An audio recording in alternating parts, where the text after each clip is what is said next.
ఉజ్వల భవిష్యత్తు కోసం అందరూ కలిసి రావాలన్న సీఎం చంద్రబాబు ప్రతి అభిప్రాయాన్ని పరిగణలోకి తీసుకుంటామని వెల్లడి. తలసరి ఆదాయం 36 లక్షలకు పెంచడమే ధ్యేయమని స్పష్టీకరణ.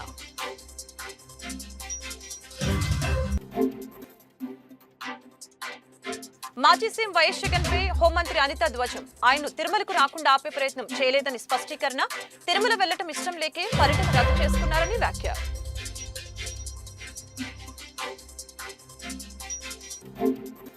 మాజీ ముఖ్యమంత్రి వైఎస్ జగన్మోహన్ రెడ్డిపై టీడీపీ నేత Buddha Venkanna fire.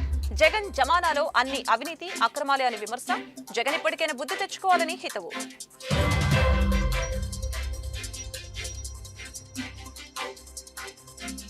Andhra Pradesh at the rate of 2047 కోసం సూచనలు ఆహ్వానిస్తున్నామని సీఎం చంద్రబాబు తెలియజేశారు. ఉజ్వల భవిష్యత్తు కోసం అందరూ కలిసి రావాలని చంద్రబాబు సూచించారు. ప్రతి అభిప్రాయాన్ని పరిగణలోకి తీసుకుంటామని వెల్లడించారు. తలసరి ఆదాయం 36 లక్షలకు పెంచడమే ధ్యేయంగా స్పష్టీకరించారు. స్వర్ణాంధ్రప్రదేశ్ సాకారం చేసుకోవడంలో ప్రజలు కూడా భాగస్వాములు కావాలని ఏపీ ముఖ్యమంత్రి చంద్రబాబు నాయుడు పిలుపునిచ్చారు. చంద్రబాబు నాయుడు ఆంధ్రప్రదేశ్కి ఉజ్వల భవిష్యత్తు కల్పించే దిశగా మీ వద్ద ఏదైనా ఆలోచనలు ఉన్నాయా? ఉంటే Swarnandhra Pradesh at the rate of 2047 కోసం మీ సూచనలు మాకు పంపించండని తెలిపారు. సూచనలు ప్రజలు swarnandhpradesh.ap.gov.suggestions వెబ్ పోర్టల్ కి పంపించాలని చంద్రబాబు తన ట్విట్టర్లో పేర్కొన్నారు. ప్రజలు అందించే సహకారాన్ని అభినందనలుగా ఈ సర్టిఫికేట్ ఇస్తామని తెలియజేశారు. Swarnandhra Pradesh at the rate of 2047 దిశగా ప్రయాణం ప్రారంభించామని తెలియజేశారు. ప్రజల నుంచి వచ్చే ప్రతి సూచనను పరిగణలోకి తీసుకుంటామని తెలియజేశారు. తద్వారా సమిష్టిగా స్వర్ణాంధ్రప్రదేశ్ ను నిర్మిస్తామని వివరించారు. 2047 నాటికి భారత జీఎస్టీని $2.4 ట్రిలియన్ చేరేలా రాష్ట్రం నుంచి తోడ్పాటు అందించడమే, తలసరి ఆదాయం 36 లక్షలకు పెంచడమే తమ ధ్యేయమని చంద్రబాబు తెలిపారు. మాజీ సీఎం వైసీపీ అధినేత వైఎస్ జగన్మోహన్ రెడ్డిపై హోంమంత్రి అనిత ధ్వజమెత్తారు. ఆయన తిరుపతికి రాకుండా ఆపే ప్రయత్నం చేయలేదని, తిరుమలకు రావద్దని నోటీసులు కూడా ఇవ్వలేదని ఆమె స్పష్టం చేశారు. జగన్ ఎప్పుడైనా తిరుమల లడ్డు తిన్నారా అని మంత్రి అనిత ప్రశ్నించారు. ఆయన తిరుపతికి రాకుండా ఆపే ప్రయత్నం చేయలేదని, తిరుమలకు రావద్దని నోటీసులు కూడా ఇవ్వలేదని తెలియజేశారు. మాజీ సీఎం జగన్ ఇటీవల చాలా జిల్లాల్లో పర్యటించారని గుర్తు చేసిన మంత్రి ఎక్కడ ఆయన్ను అడ్డుకోలేదని తెలియజేశారు. గతంలో ఆయన దగ్గర పనిచేసిన పోలీసులే సిట్లో ఉన్నారని గుర్తు చేశారు. తప్పు చేయకపోతే విజిలెన్స్ రిపోర్టుపై కోర్టుకు ఎందుకు వెళ్లారని ఆమె నిలదీయటం జరిగింది. వైసీపీ అధినేతకు తిరుమల వెళ్లే ఇష్టం లేకే ఇలా అర్ధాంతరంగా పర్యటన రద్దు చేసుకున్నారని మంత్రి తెలియజేశారు. అక్షంతలు వేసిన దానికి, పంతులు అక్షంతలు వేసిన దానికి మనమైతే ఆ అక్షంతలు ఎప్పుడు ఉంటాయా? ఉంటే బాగున్ను, రోజంతా ఉంటే బాగున్ను, ఆశీర్వచనం అనుకొని మనం చక్కగా బయటకు వస్తాం. అక్కడే 10 సార్లు దువ్వాడు ఆ క్రాఫ్ని. దువ్వేసి తీసేసినోడు ప్రసాదం గురించి మాట్లాడుతున్నాడు. తప్పిసారి ఎవరైనా ప్రసాదం ఇస్తే టిష్యూ పేపర్లో చుట్టూ పక్కకు పెట్టే వీళ్ళు లడ్డు నాణ్యత గురించి, టేస్ట్ గురించి ఈయన చెప్పడం, మేం వినడం, అది మా దౌర్భాగ్యం. ఇటువంటి పరిస్థితుల్లోని మాట్లాడి ఈయన లడ్డూ టేస్ట్ గురించి, అరే ఈ లడ్డూ టేస్ట్ ఎక్కడ మనకి ప్రాబ్లం వచ్చింది అని చెప్పి ఆ రోజే జూన్ నెలలోని 12, 20, 25 తారీఖులు, జూన్ 4న వచ్చిన లారీల్లో 4 సంబంధించి నెయ్యి ట్యాంకర్లని ముందు యూజ్ చేశారు. ఆ ముందు యూజ్ చేసిన నెయ్యి ట్యాంకర్లలోని ఆ నెయ్యి ప్రాబ్లంగా ఉందని ప్రతి భక్తుల దగ్గర నుంచి ఫిర్యాదులు అందిన తర్వాత మిగతా 4 ట్యాంకర్లకి మేము టెస్టులు చేపిస్తే ఆ టెస్టులు ఎన్డీడీబీ రిపోర్టుల ప్రకారం అందులోని కల్తీ జరిగింది, జంతువుల కొవ్వు కలిసింది అని చాలా క్లియర్గా దానిలో మెన్షన్ చేస్తే దాని గురించి అని చెప్పి మాట్లాడరా అంటే దాని గురించి మాట్లాడకుండా ఎన్డీడీబీ రిపోర్ట్లో డిస్క్లైమర్ గురించి మాట్లాడతారు. అక్కడే అతగాడి తెలివితేటలు బుర్రలోంచి మోకాల్లోకి వచ్చేసాయన సంగతి అర్థమవుతుంది. అరే డిస్క్లైమర్ అన్నది ప్రతి దానికి కామన్. అది నువ్వు తలనొప్పి డోలో ట్యాబ్లెట్ వేసుకున్నా కూడా డిస్క్లైమర్ ఉంటుంది, తెలుసా నీకు? ఒక ఏంటది, మనం ఎల్ఐసికి సంబంధించి ఏదైనా మనం ప్రీమియం ఏదైనా పెట్టుకున్నాం అనుకోండి, దాంట్లో కూడా కింద డిస్క్లైమర్ ఉంటుంది. నువ్వు ఎక్కడికి వెళ్ళి ఏ వస్తువు కొన్నా కూడా డిస్క్లైమర్ ఉంటుంది. ఆ డిస్క్లైమర్లో నాడేదో రాశాడని చెప్పేసి దాని గురించి మాట్లాడుతున్నాం. వీళ్ళు జరిగిన తప్పుని కప్పిపుచ్చుకునే ప్రయత్నం చేస్తున్నారు తప్పించి జరిగిపోయిన తప్పుని జరిగిందని ఒప్పుకోవడం కానీ దానికి క్షమాపణలు కోరడం కానీ జరగట్లే, అది కనిపించట్లే. ఆవిడ అనకూడదు కానీ స్పీకర్ పొజిషన్లో ఏం మాట్లాడతాడండి? ఆవిడ పామాయిల్ ఈ సంబంధించిన ఆయిల్ ఫుడ్ ఎక్కువ తినేసిందంట, అందుకని ఆ వచ్చిన పాల్లోనే అందులోకి వచ్చిన నెయ్యిలోని కూడా కొవ్వు కలిసిందట. ద గ్రేట్ జనరల్ సెక్రటరీ, అతను పెద్ద లాయరు, అతగాడు మాట్లాడతాడు పంది కొవ్వు రేట్ల గురించి మాట్లాడతాడు. అంటే వీళ్ళ తాలూకా స్థాయి, వీళ్ళ తాలూకా ఆలోచన పరిజ్ఞానం ఎలా ఉందో ఆలోచించండి. అంత కాస్ట్లీ పంది కొవ్వట ఈ నెయ్యిలో కలిపేస్తారా అని అడిగాడు. అంటే అతగాడి తాలూకా తెలివితేటలు ఇలాంటి వాడిని పెట్టుకుని చేశారు. దీవన్నిటికీ కూడా సిట్ ఏర్పాటు చేస్తే సిట్ కూడా సొంత మనుషులతో చేయించారు సిట్ అన్నాడు. లేకపోతే సాక్షి ఉద్యోగస్తులతో ఏమంటారా? సాక్షి ఉద్యోగస్తులతో వేసేది సిట్ కాదయా, ప్రభుత్వ ఉద్యోగస్తులతో వేసేది సిట్టు. ఈ అధికారులందరూ కూడా నీవు పనిచేసినప్పుడు, నువ్వు ముఖ్యమంత్రి ఉన్నప్పుడు కూడా పనిచేసిన వాళ్ళే. ప్రభుత్వ ఉద్యోగులు, పోలీస్ డిపార్ట్మెంట్ వాళ్ళు ఒక ఐజీ ర్యాంకర్ని సిట్ ఏర్పాటు చేసి ఆ సిట్కి మీరు సిట్కి మొత్తం అంతా రెడీ చేసి దర్యాప్తు చేయండి అని చెప్తే ఆ సిట్ మీద కూడా మీరు కామెంట్ చేస్తున్నారంటే మీరు తప్పుని కప్పిపుచ్చుకోవడానికి ఎంత ప్రయత్నం చేస్తున్నారు? మరి విజిలెన్స్ ఎంక్వైరీ వద్దు అని చెప్పి ఎందుకు కోర్టులకు వెళ్ళే పరిస్థితి వచ్చింది? అసలు యాక్చువల్గా ఈ తిరుమల తిరుపతి దేవస్థానం తాలూకా లడ్డూ గురించి కూడా మాట్లాడకూడదు అని వీళ్ళు ఎక్కడో కూడా ఒక ఇది కూడా పెట్టారు, కేసు కూడా వేశారు. సుప్రీంకోర్టులో గ్యాగ్ ఆర్డర్ కోసం పిటిషన్ వేశారు వీళ్ళు. అసలు ఎక్కడ కూడా లడ్డు వ్యవహారం గురించి మాట్లాడకుండా ఉండాలి అని చెప్పి. అంటే వీళ్ళు చేసిన పొరపాటు తెలిసిపోతుంది అని చెప్పి ఎంత దారుణంగా మాట్లాడుతున్నారో మనకు అర్థమవుతుంది. అరే మీకు డిక్లరేషన్ ఇస్తాము, డిక్లరేషన్ తీసుకొని మీరు వెళ్ళాలి. మాజీ ముఖ్యమంత్రి వైఎస్ జగన్మోహన్ రెడ్డిపై టీడీపీ నేత బుద్దా వెంకన్న తీవ్ర స్థాయిలో విరుచుకుపడ్డారు. జగన్ జరిమానాలో అన్ని అవినీతి అక్రమాలే జరిగాయని విమర్శించారు. మాజీ ముఖ్యమంత్రి వైఎస్ జగన్మోహన్ రెడ్డిపై టీడీపీ నేత బుద్దా వెంకన్న తీవ్ర స్థాయిలో విరుచుకుపడ్డారు. జగన్ జమానాలో అన్ని అవినీతి అక్రమాలే జరిగాయని విమర్శించారు. ప్రభుత్వం వీటిపై విచారణ చేయడంలో జగన్లో భయం పుట్టుకుందని చెప్పారు. అందుకే ఇప్పుడు ప్రతి అంశాన్ని కులమతాల వారీగా వివాదం చేస్తున్నారని అన్నారు. జగన్ శనివారం బుద్దా వెంకన్న మీడియాతో మాట్లాడారు. తిరుమల అంశంలో జగన్ తీరుపై ఫైర్ అయ్యారు. తిరుమలని స్వార్థ రాజకీయాల కోసం జగన్ వాడటం నీచమైన పద్ధతి అని మండిపడ్డారు. తిరుమల వెళ్తానన్న జగన్ నిన్న సాయంత్రం తనకు అనుమతి ఇవ్వలేదని చెప్పడం హాస్యాస్పదంగా ఉందని తెలియజేశారు. ఆ స్వామి అనుగ్రహిస్తేనే మనం వెళ్లగలం, వెంకన్న స్వామి అనుమతి లేదు కదే, అందుకే జగన్ వెళ్లలేకపోయారు అని తెలియజేశారు. బైబిల్ ఇంట్లో చదువుకునే జగన్ కి వెంకన్న మీద నమ్మకం ఉందని డిక్లరేషన్ ఎందుకు ఇవ్వరని ప్రశ్నించారు. నీ ఇంట్లో నీ భార్యకి కూడా తిరుమల తీసుకురాలేవు, సీఎం హోదాలోని నీ ఇంట్లో వాళ్ళు నీ మాట వినలేదు, ఇప్పుడు టీడీపై బురద చల్లాలని చూస్తున్నారు. గతంలో తిరుమల ఆలయ పరిసరాల్లో జగన్ చెప్పులు వేసుకొని తిరిగాడు. తిరుమల సాక్షిగా తప్పు చేయలేదని చెప్పే ధైర్యం జగన్కి ఉందా అని టీడీపీ నేత ప్రశ్నల వర్షం కురిపించారు. విజయవాడ రెవెన్యూ డివిజనల్ అధికారిగా నియమితులైన కె చైతన్య శనివారం నగరంలోని సబ్ కలెక్టర్ కార్యాలయంలోని ఆయన ఛాంబర్లో బాధ్యతలు స్వీకరించారు. చింతూరు రెవెన్యూ డివిజన్ అధికారి ఇన్ఛార్జి ఐటీడీఏ ప్రాజెక్టు అధికారిగాను పనిచేసిన కావూరి చైతన్యను సాధారణ బదిలీలో భాగంగా విజయవాడ రెవెన్యూ డివిజన్ గా అధికారిగా నియమించడం జరిగింది. నూతనంగా బాధ్యతలు స్వీకరించిన ఆర్డీఓను సబ్ కలెక్టరేట్ ఏవో హేమకుమారి నూతనంగా బాధ్యతలు స్వీకరించిన ఆర్డీఓను sub collectorate AO Hemakumari Vijayawada central tahsildar Suryarao sub collector సిబ్బంది మర్యాదపూర్వకంగా కలిశారు. తిరుపతి శ్రీ వెంకటేశ్వర స్వామి లడ్డూ కల్తీ ఘటనను నిరసిస్తూ జనసేన పార్టీ అధ్యక్షులు ఆంధ్రప్రదేశ్ రాష్ట్ర ఉప ముఖ్యమంత్రి పవన్ కళ్యాణ్ చేపట్టిన ప్రాయశ్చిత దీక్షకి మద్దతుగా శనివారం విజయవాడ పశ్చిమ నియోజకవర్గం 48వ డివిజన్ సీనియర్ జనసేన పార్టీ నాయకులు వేవిన నాగరాజు వారి కమిటీ ఆధ్వర్యంలో చిట్టినగర్ సెంటర్లో శ్రీ వెంకటేశ్వర స్వామి ఆలయంలో ప్రత్యేక పూజలు నిర్వహించి అనంతరం 111 కొబ్బరికాయలు కొట్టడం జరిగింది. కార్యక్రమంలో కృష్ణా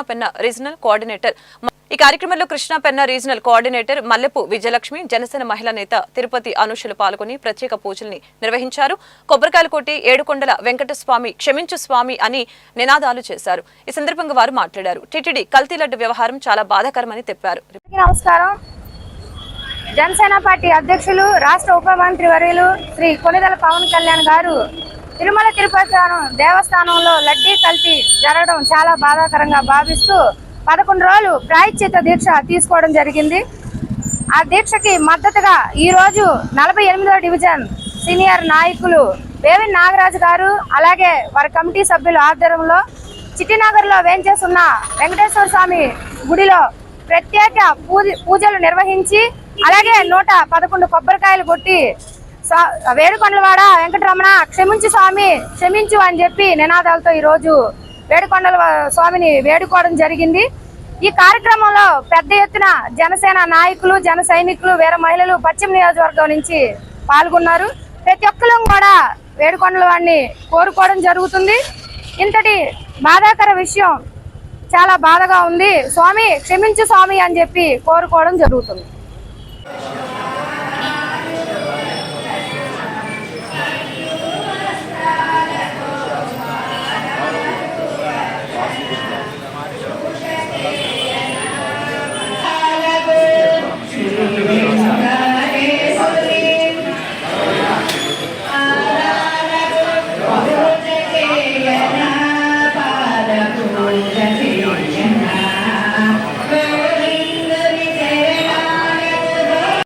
పవన్ కళ్యాణ్ గారికి మద్దతుగా పవన్ కళ్యాణ్ గారికి మద్దతుగా లడ్డూలో పంది నెయ్యి వేయడం వల్ల అది విమర్శకు గురవడం వల్ల మా పవన్ కళ్యాణ్ గారు 11 రోజులు దీక్ష తీసుకోవడం జరిగింది. ఆ దీక్షగా తీసుకోవడం వల్ల మేము మా 48వ డివిజన్ నుంచి జనసేన తరఫున ఏడుకొండలవాడ వెంకటరమణకి మా బాధను వెలుబుచ్చుకొని ఇక్కడ కార్యక్రమం చేయడం జరిగింది.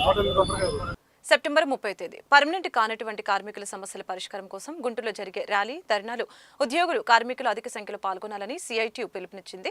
దేశవ్యాప్తంగా పర్మనెంట్ కానటువంటి ప్రభుత్వ ప్రైవేట్ సంస్థల్లో పనిచేయుచున్న కార్మికులు ఉద్యోగుల సమస్యల పరిష్కారం కోసం సెప్టెంబర్ 30 తేదీన గుంటూరు వెంకటేశ్వర విజ్ఞాన మందిరం నుంచి కలెక్టరేట్ కార్యాలయం వరకు జరగనున్న నిరసన ర్యాలీ మరియు ధర్నా కార్యక్రమాన్ని జయప్రదం చేయాలని central of Indian trade unions CITU జిల్లా ప్రధాన కార్యదర్శి వై నేతాజీ పిలుపునిచ్చారు.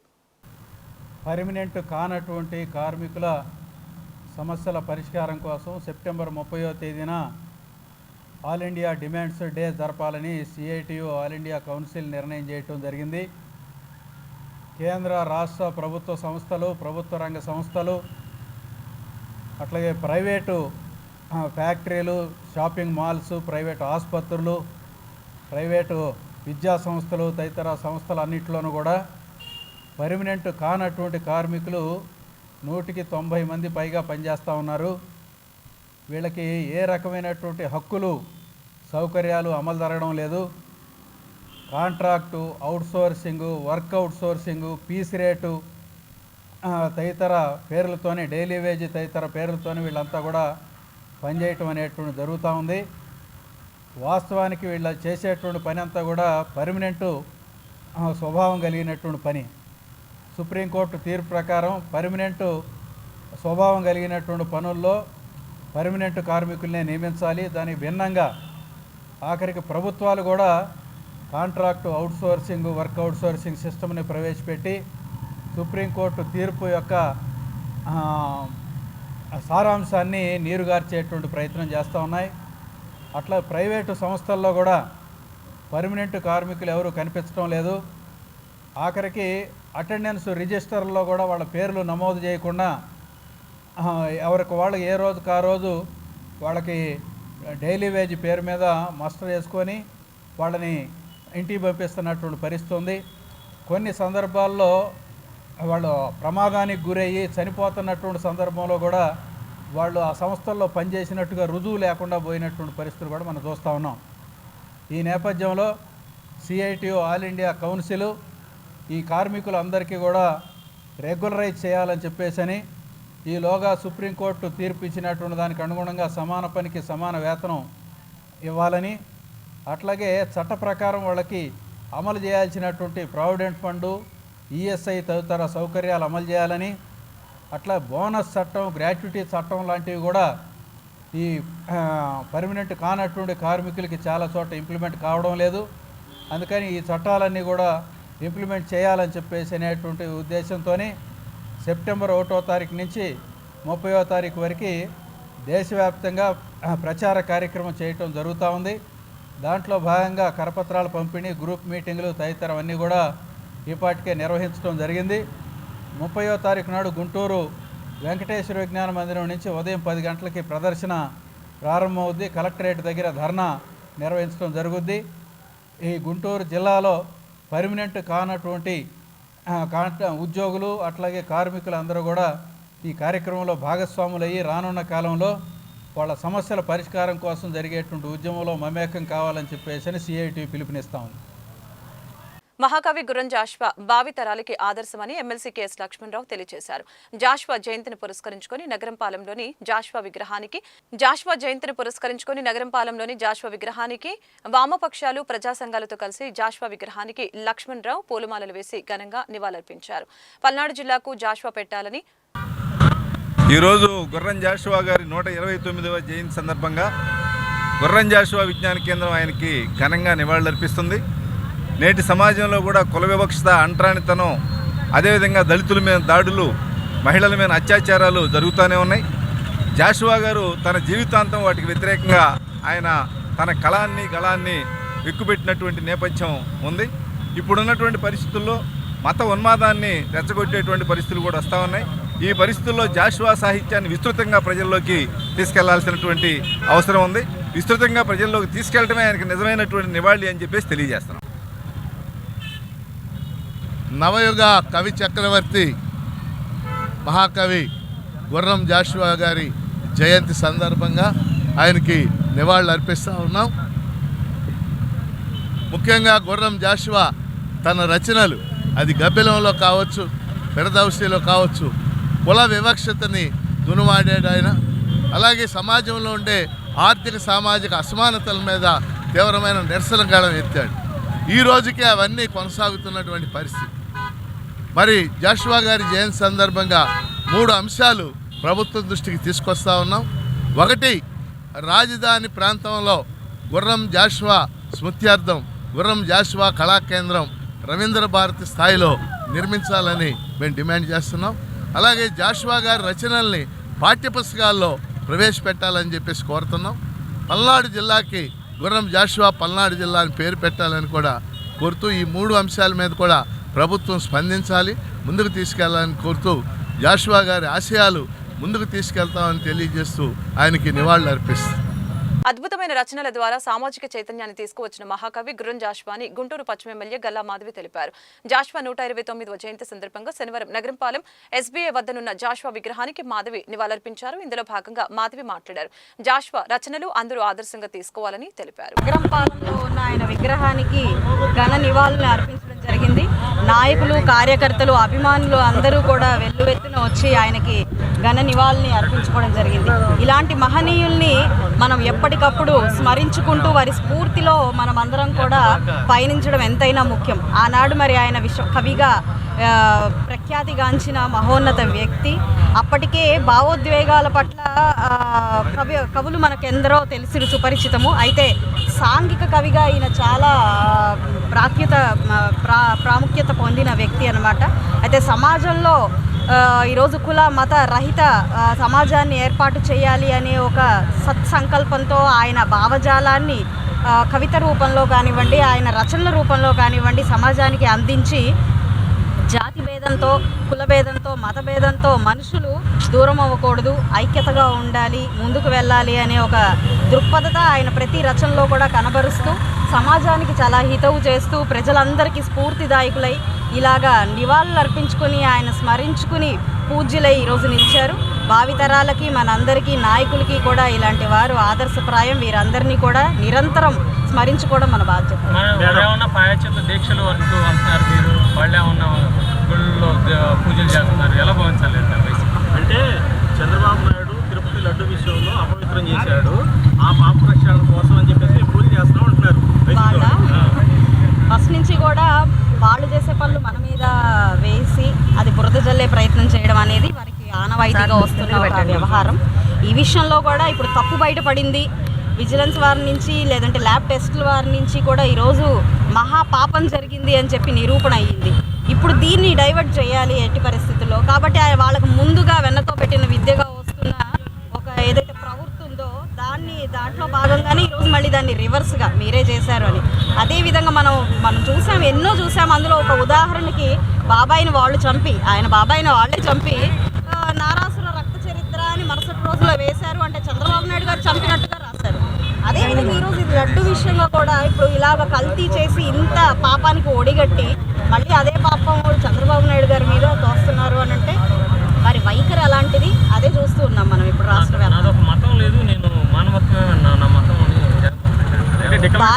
భారతదేశం సెక్యులరిజం అడ్మినిస్ట్రేషన్ పరంగా సెక్యులర్ కంట్రీ. ఇది ఏంటంటే మనం అడ్మినిస్ట్రేషన్ పరంగా ఎక్కడైనా కూడా జాతి మత భేదాలు లేకుండా మనం అడ్మినిస్ట్రేషన్ని రన్ చేయాలి. మరి ఇక్కడ మతానికి లేదంటే దేవాలయాలకి సంబంధించిన వ్యవహారం అయితే దేవాలయం అంటేనే ఒక నమ్మకం, వారి మతం అంటేనే ఒక నమ్మకం. దానికి సెక్యులరిజానికి ఎలాంటి సంబంధం లేదు. ఈరోజు ఆయన సెక్యులర్గా మాట్లాడుతున్నారు అని అంటే దేవాలయం అనే ఒక నమ్మకాన్ని ఆయన ఒమ్ము చేయడం. ఇప్పుడు మనం ఏ చర్చికి వెళ్ళినా లేదంటే ఒక మసీదుకి వెళ్ళినా వారి నమ్మకాలని గౌరవిస్తూ వారి ఆచారాలని పాటించడం చాలా ధర్మమైన విషయము. అదేవిధంగా ఈరోజు హిందూ దేవాలయాల పట్ల కూడా మనం అదే అనుసరించాలి. మరి మనం అయ్యప్ప టెంపుల్ని తీసుకుంటే మహిళలు రావాలి అని పెద్ద ఎత్తున వాళ్ళంత ర్యాలీలు చేసిన క్రమంలో అది ఈ రోజున పలచబడి వెళ్ళిపోయి వారి ధర్మం వాళ్ళు పాటిస్తున్నారు, అందులో మనం వేలు పెట్టకూడదు అని ధర్మాసనాలు కూడా చెప్పిన పరిస్థితి. అంటే మనం అర్థం చేసుకోవాల్సిన విషయం ఏంటంటే గుళ్ళైనా, చర్చిలైనా, మసీదులైనా, మరి ఏ ప్రార్థనా మందిరాలైనా వారికి నిర్దేశించిన కొన్ని ధర్మాల్ని వాళ్ళు పాటిస్తూ ప్రజలకి భగవంతుణ్ణి పరిచయం చేస్తూ దైవ కార్యక్రమాల్లో ముందుకు వెళ్తూ ప్రజలందరూ సుభిక్షంగా ఉండే ప్రయత్నం చేస్తాయి మతాలన్నీ కూడా. అలాంటి క్రమంలో ఈరోజు ఆ నమ్మకాన్ని ఒమ్ము చేసే విధంగా, వారి మనోభావాల్ని దెబ్బతీసే విధంగా మరి సీఎం స్థాయిలో ఉండి కూడా చేసి ఈరోజు ఎమ్మెల్యే స్థాయికి దిగిపోయినా కూడా ఆ వైఖరి మార్చుకోకుండా, దాన్ని అర్థం చేసుకోకుండా, ప్రజలందరి మనోభావాలు ఎంతో ముఖ్యమనే భావన కూడా, ఒక చిన్న భావన కూడా మనసులోకి రాకుండా మళ్ళీ దీన్ని సెక్యులరిజంగా డైవర్ట్ చేయడం అనేది చాలా హాస్యాస్పదమైన విషయము. కేవలం ఒక ఎమ్మెల్యే స్థాయి కూడా పనికిరాదు అని అనిపిస్తుంది నాకు ఇప్పుడు ఈ ధోరణి చూస్తూ ఉంటే, ఆయన వైఖరి చూస్తుంటే. అంటే కేవలం డిక్లరేషన్ మీద సంతకం పెట్టాల్సి వస్తుందని పాదయాత్రను విరమించుకున్నారు. ఇది ఏ విధంగా చూడొచ్చు? ఇప్పుడు డిక్లరేషన్ కానివ్వండి, లేదంటే మరి ఏదైనా లడ్డు కల్తీ కానివ్వండి, ఇవన్నీ కూడా ఆ మతానికి సంబంధించిన వారు ఏర్పరచుకున్న ఒక ధర్మంలో భాగం. వాటిని గౌరవించడం కూడా మన పరిపాటి. మనం ఇంక ఇతరత్ర ఏదైనా దేవాలయానికి వెళ్తున్నప్పుడు అక్కడ వాడి ధర్మాన్ని పాటించడం మనందరి పరిపాటి. ఈరోజు మనం చీరకట్టులో దేవాలయానికి వెళ్ళాలి, చర్చిలో మనం పైన కొంగు వేసుకొని కూర్చోవాలి, దువా చేసేటప్పుడు పైన మనం ఇది వేసుకొని కూర్చోవాలి అని అంటే అది ఆ ధర్మానికి సంబంధించిన ఆచారం. ఆ ఆచారాన్ని మనం పాటించాలి. అదేవిధంగా ఈరోజు డిక్లరేషన్ కూడా అన్యమతస్తులు వస్తారు. ఇప్పుడు ఈరోజు డిక్లరేషన్ అనే ఫామ్ మనం తీసుకుంటే మరి అన్యమత ప్రచారాలు జరుగుతున్నాయి, హిందూ ధర్మాన్ని దీన్ని పల్చన చేస్తున్నారు అనే ఒక ఆరోపణలో భాగంగా డిక్లరేషన్ అనే ఒక కాన్సెప్ట్ వచ్చినప్పుడు మరి దాంట్లో ఏ రకమైన ఇతర భావాలు లేదంటే ఉద్దేశాలు ప్రభుత్వాలకు లేనప్పుడు ఖచ్చితంగా ఆయన అది చేసేసి వెళ్తే నష్టమేం లేదు అని అనిపించినప్పుడు అది చేసి ఉండొచ్చు కదా. ఇది కేవలం మనోభావాలకు సంబంధించిన విషయమే కాబట్టి ఒక బాధ్యతాయుతమైన పౌరుడిగా ఆయన చేయొచ్చు. అదివరకు మనం అబ్దుల్ కలాం గారు కానివ్వండి, మరెవరో మహోన్నత వ్యక్తులు కూడా దాన్ని పాటించిన వ్యక్తులే కాదు. కాబట్టి ఇందులో ఆయన దాన్ని డిఫరెంట్గా తీసుకొని మళ్ళీ దాన్ని డైవర్ట్ చేస్తూ ఎందుకు దాన్ని ఒక హిందూ మత లేదంటే హిందూ నాన్ హిందూ అనే ఒక కాన్సెప్ట్ని క్రియేట్ చేసి ప్రజల్లో ఇంకా దూరాన్ని క్రియేట్ చేయడం అనేది ఆయన డైవర్ట్ చేస్తున్న అంశం. కాబట్టి దీన్ని